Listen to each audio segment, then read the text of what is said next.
New York সিটিতে অবৈধ ebike ও মোটর চালিত স্কুটার বিক্রি বন্ধে বড় পদক্ষেপ নিয়েছে মেয়র জোরান মামদানির প্রশাসন। Amazon, Best Buy, Target, Temu ও ওয়ালমার্ট মার্কেটপ্লেস সহ ৪০টির বেশি অনলাইন বিক্রেতাকে অবিলম্বে নিষিদ্ধ যানবাহন বিক্রি বন্ধের নির্দেশ দেওয়া হয়েছে। আইন না মানলে প্রতিটি লঙ্ঘনের জন্য সর্বোচ্চ $২,০০০ জরিমানার মুখে পড়তে পারে প্রতিষ্ঠানগুলো।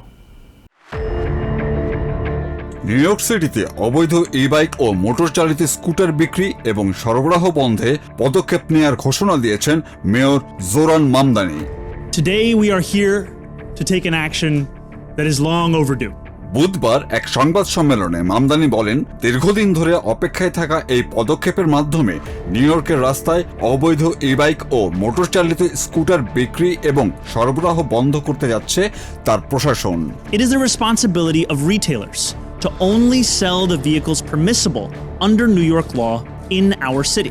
মামদানি বলেন, কোনো ই-বাইক নিরাপদ ও বৈধ কিনা তা যাচাইয়ের দায়িত্ব কর্মজীবী নিউ ইয়র্কারদের ওপর চাপানো উচিত নয়, বরং আইনসম্মত যানবাহন বিক্রির দায়িত্ব বিক্রেতাদের।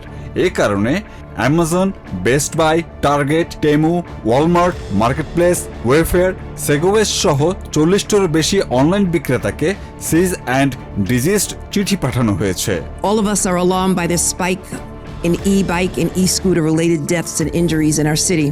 New York state attorney general Letitia James বলেন, শহরে ই-বাইক ও স্কুটার সংশ্লিষ্ট মৃত্যু ও আহতের সংখ্যা বেড়ে যাওয়ায় তারা উদ্বিগ্ন। আইন অমান্য করে লাইসেন্স ও রেজিস্ট্রেশনবিহীন যানবাহন রাস্তায় নামালে সংশ্লিষ্ট ব্যক্তি ও প্রতিষ্ঠানকে জবাবদিহির মুখোমুখি পড়তে হবে। এরপর মামদানি জানান, বিক্রেতাদের 18 অগস্ট পর্যন্ত সময় দেয়া হয়েছে। এরপর প্রতিটি পৃথক আইন লঙ্ঘনের জন্য সর্বোচ্চ $২,০০০ জরিমানা করা হতে পারে।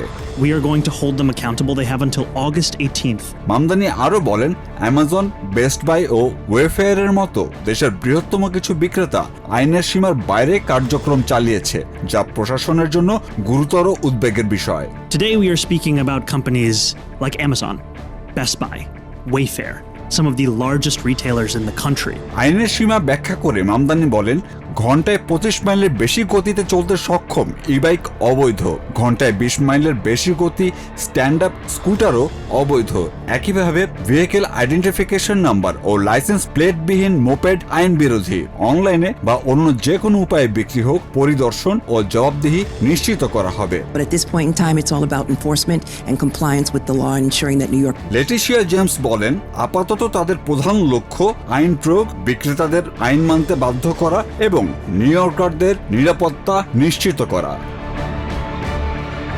Saif Rakib, TVN24 news desk.